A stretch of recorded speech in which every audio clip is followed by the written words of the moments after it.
اس بس سے بنا ہے میرے شبیر کا پیکر. بی بی زینب سلام اللہ علیہ درباری یزید نے امام حسین کا تعارف کروا رہی ہیں. اس بس سے بنا ہے میرے شبیر کا پیکر, تو نار ہے وہ نور کی تنویر کا پیکر, تو نجس سراپا ہے وہ تکفیر کا پیکر, ارے تو جسموں کا حاکم ہے وہ ذہنوں کا ولی ہے, ارے تو معاویہ کا تھا وہ حسین ابن علی ہے. نعرہ حیدری, دونوں ہاتھ بلند کر کے نعرہ تکبیر, نعرہ رسالت,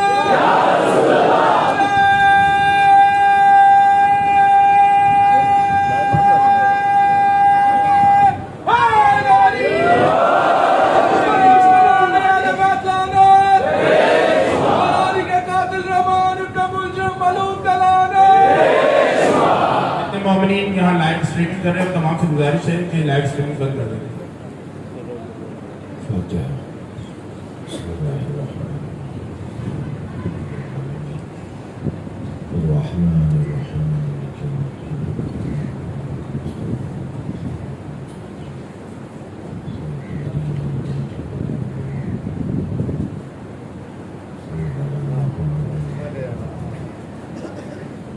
اعوذ باللہ من الشیطان الرجیم, بسم اللہ الرحمن الرحیم.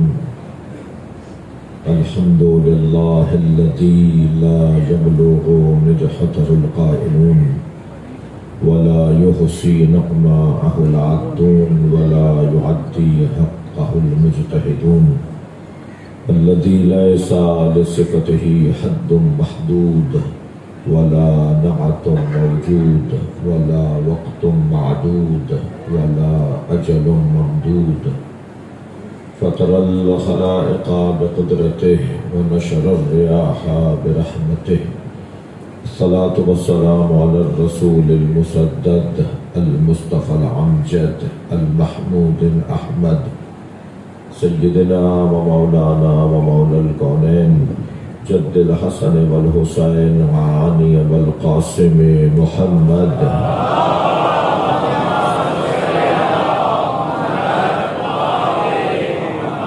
وآله الطيبين الطاهرين المعصومين الذين قال الله إنما يريد الله ليذهب عنكم الرجس أهل البيت ويطهركم تطهيرا.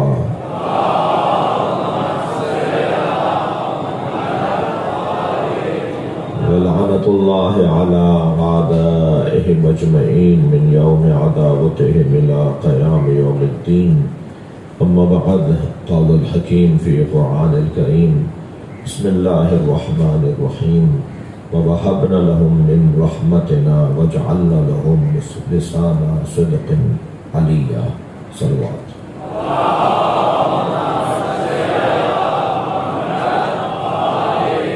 اس سے بلند اور بہتر صلوات.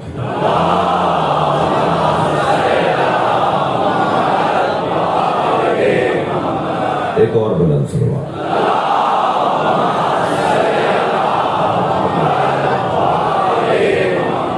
ماشاءاللہ بڑی تعداد ہے, اس سے بھی بلند صلوات.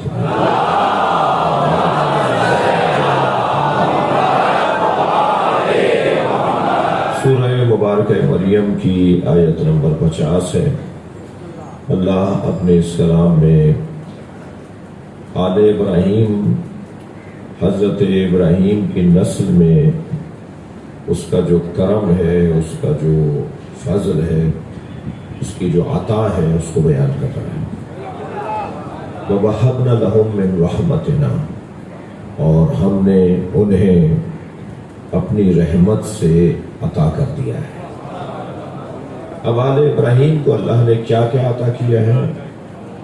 میرے مولا علی سے جب کسی نے پوچھا کہ تمام فضائل, تمام مناقب, تمام عظمتیں آپ کے نام, پھر بھی لوگ آپ سے دل چھوٹا کرتے ہیں, وجہ کیا ہے کہ جو آپ کے ساتھ یہ کچھ ہو رہا ہے؟ تو حضرت نے سورہ اعراف کی آیت کی تلاوت فرمائی اور اپنے سینے پہ ہاتھ رکھ کے اس آیت کو پڑھا.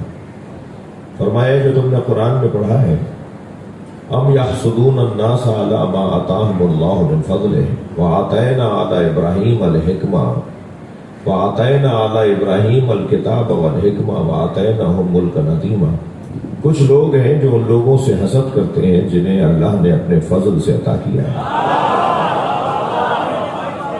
اور آل ابراہیم کو اللہ کہہ رہا ہے، اور اللہ نے آل ابراہیم کو اپنے فضل سے کتاب، حکمت اور ملک عظیم عطا کر دیا۔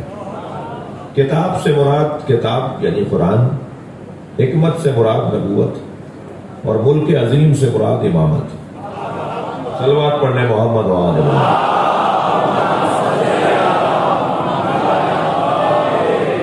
اللہ نے آل ابراہیم کو کتاب بھی دی ہے، قرآن بھی دی، حکمت نبوت بھی عطا کی، یعنی نبی سرکار دو جہاں آل ابراہیم ہے، یعنی انبیاء کرام میں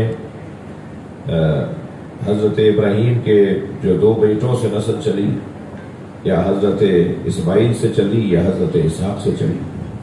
حضرت اسحاق سے حضرت یعقوب ہوئے، حضرت یعقوب سے حضرت یوسف ہوئے، حضرت یوسف سے نبوت کا سلسلہ منقطع ہو گیا، اور بنیامین سے یا ملاوی سے حضرت یعقوب کا سلسلہ آگے بڑھا، اور 600 نبی انبیاء بنی اسرائیل حضرت یعقوب کے بیٹوں میں قرار پائے، یعنی حضرت ابراہیم کے بیٹے حضرت اسحاق سے 600 سے زیادہ نبی ان کی نسل میں آئے، مگر حضرت ابراہیم کے بیٹے اسماعیل سے ایک ہی نبی اللہ نے بنایا، اسے محمد مصطفیٰ کہتے ہیں۔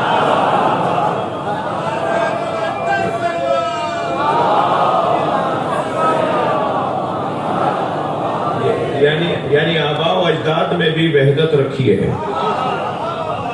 صلوات اور پڑھنے محمد و آل محمد۔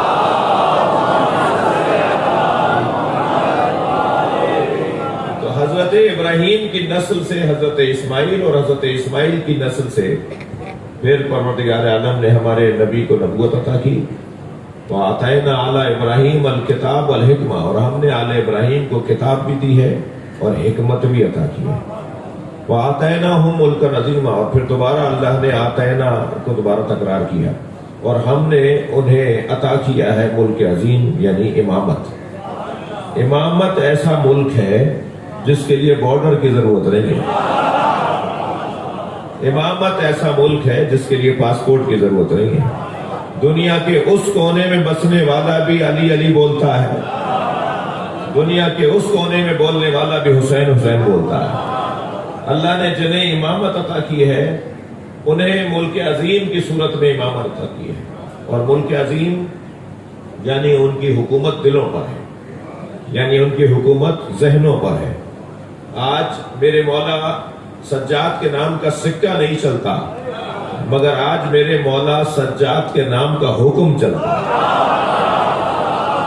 آج اہل بیت کے نام کا کوئی نوٹ نہیں چلتا، مگر سارے نوٹ ان پہ قربان ہو جاتے ہیں۔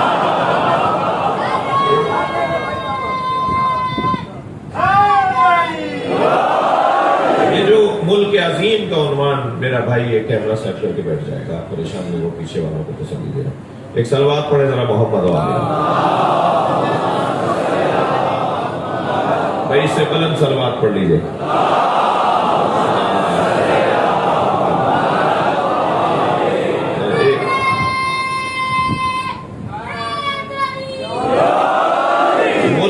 اب یہ میں بات یہ کر رہا تھا کہ اللہ نے آل ابراہیم کو کیا کیا دیا۔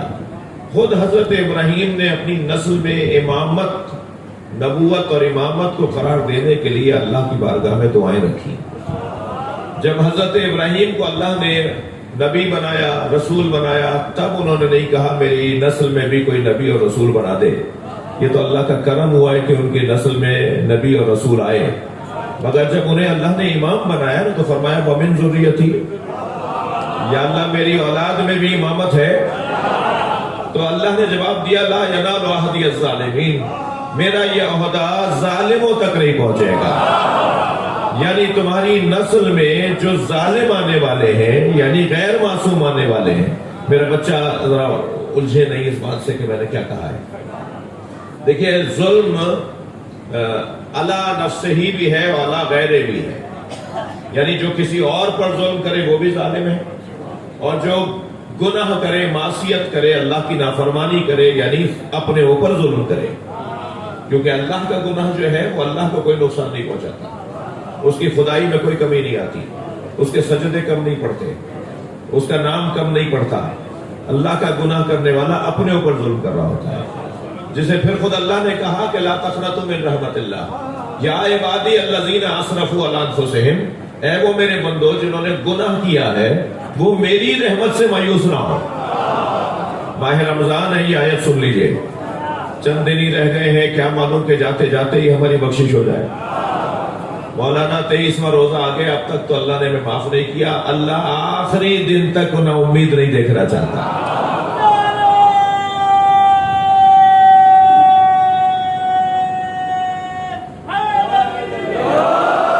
اگر اب تک بھی میں نے اللہ سے معافی نہیں لی ہے تو ابھی بھی 7 دن باقی ہیں، حتیٰ عید کا جو رات آئے گی، شب عید آئے گی، اس دن بھی اللہ ماہ رمضان کی حساب میں ہی ہمیں معاف کرے گا۔ لہذا اہتمام کریں میرے بچے جوان جو اب تک روزہ خدا نخواستہ کسی وجہ سے یعنی خواہ خواہ نہیں رکھ رہے۔ مولانا روزہ اس لیے روزہ کیوں نہیں رکھتے؟ وہ بھوک لگتی ہے اس لیے، تو اللہ بھوک ہی تو رکھوانا چاہتا تھا۔ روزہ کیوں نہیں رکھتے؟ وہ پیاس لگتی ہے، تو اللہ پیاس ہی تو رکھنا چاہتا تھا۔ جو بھوک اور پیاس ہی برداشت نہیں کر پا رہا اور بہانہ کر رہا ہے کہ میں روزہ نہیں رکھ سکتا، سال بھر کے روزے ایک طرف اور ماہ رمضان کا روزہ ایک طرف، بھائی اتنا بڑا پیکج اللہ نے دیا ہوا ہے، پھر بھی روزہ نہیں رکھ رہا کوئی۔ جو نہیں رکھ رہے میں ان کی بات کر رہا ہوں، آپ کی نہیں کر رہا۔ ایک صلوات پڑھیں ذرا محمد علیہ۔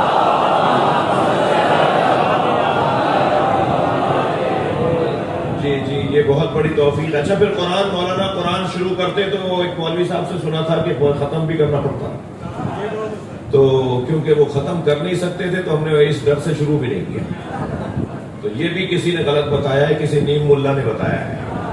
یہ جو آدھے ملا ہے نا، آدھا پڑھ کے جو آئے وہ اپنا تو کام خراب کر ہی رہے ہیں، امت کو بھی مشکل میں ڈال رہے ہیں۔ نہیں بھائی، کہاں لکھا ہوا ہے کہ اگر سپارہ شروع کر دیا تو پھر 30ویں سپارے تک جانا ہے؟ پورا قرآن ختم نہیں کریں گے تو قرآن لعنت کرے گا۔ قرآن تو ان پہ لعنت کرتا ہے جو قرآن پڑھتے ہیں، علی کی محبت نہیں رکھتے۔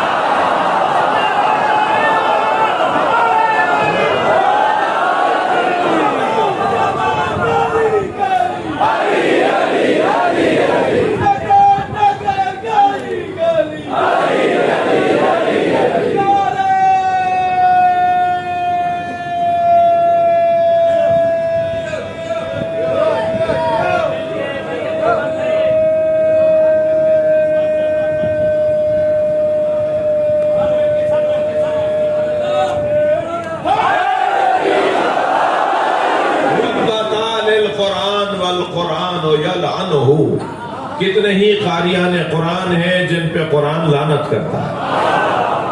وہ کون سے قاریان قرآن ہیں؟ قرآن پڑھنے والوں پہ قرآن لعنت کرے گا۔ ہاں، قرآن ان قاریان قرآن پہ لعنت کرتا ہے جن کی زبان پہ قرآن ہے اور دل میں علی کا دشمن ہے۔ اللہ علی کے بغض کے ساتھ قرآن کی تلاوت نہیں چاہتا۔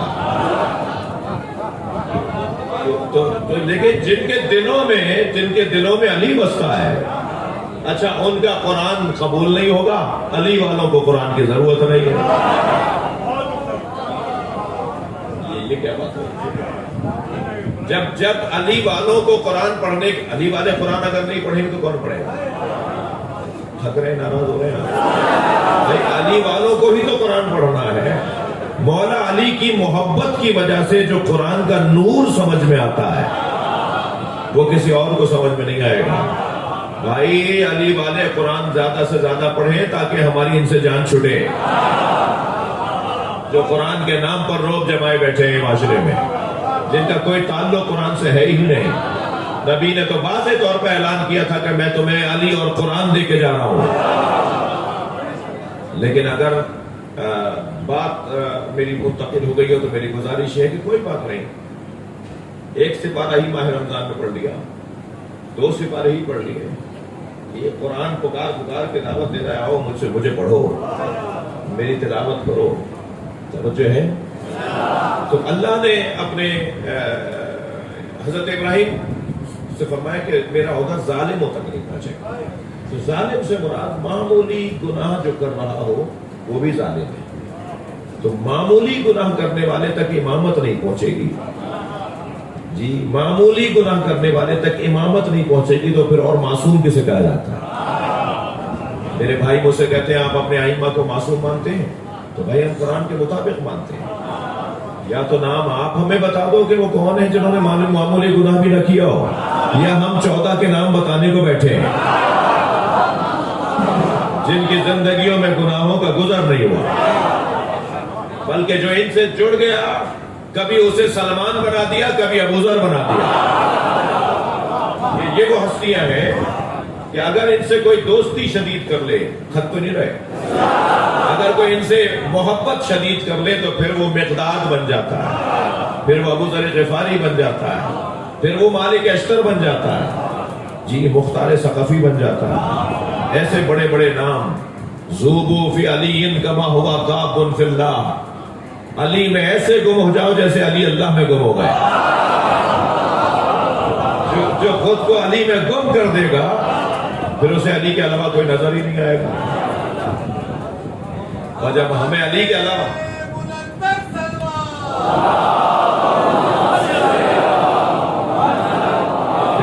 پھر جب ہمیں مولا علی کے علاوہ کوئی نظر ہی نہیں آئے گا تو پھر ہم کہیں اور وقت ضائع بھی نہیں کریں گے.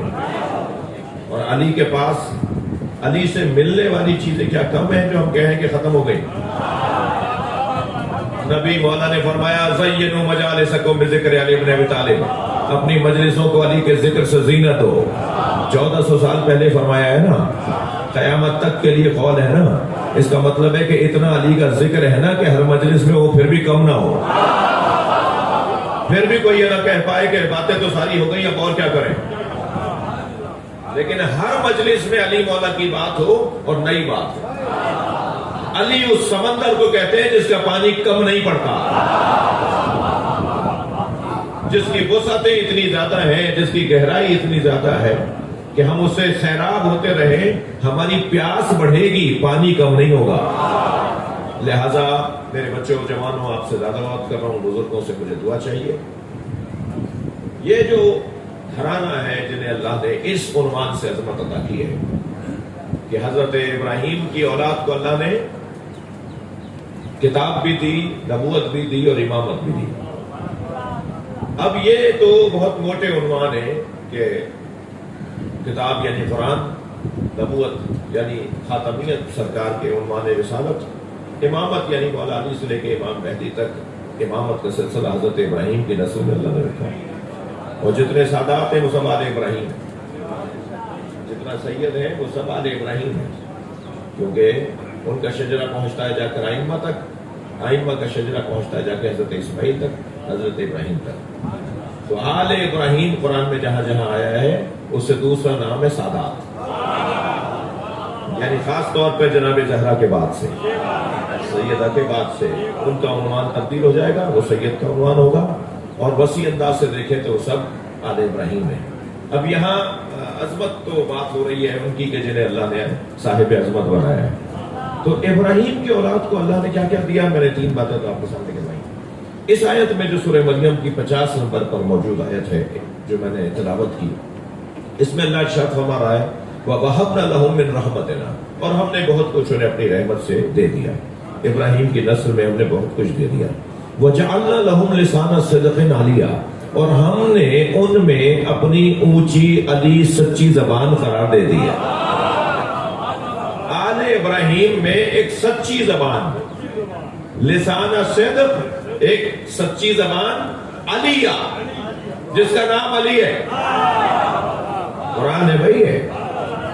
یہ جو لسان صدق ہے یہ کون ہے جو سچ بولتا ہے, یہ کون ہے جو بولتا ہے تو صحیح بولتا ہے. یہ بولنے والا کون ہے جو یہ بتا رہا ہے کہ آسمان کیسے بنے, زمین کیسے بنے, فرشتوں کی قسمیں کتنی ہیں, انسانوں کی خلقت کیسے ہوئی ہے, یہ اللہ نے چاند ستارے کیسے بنائے ہیں, ایسے بتا رہا ہے جیسے اس کے سامنے بنے ہو. تھک رہے ہیں آپ میری باتوں سے.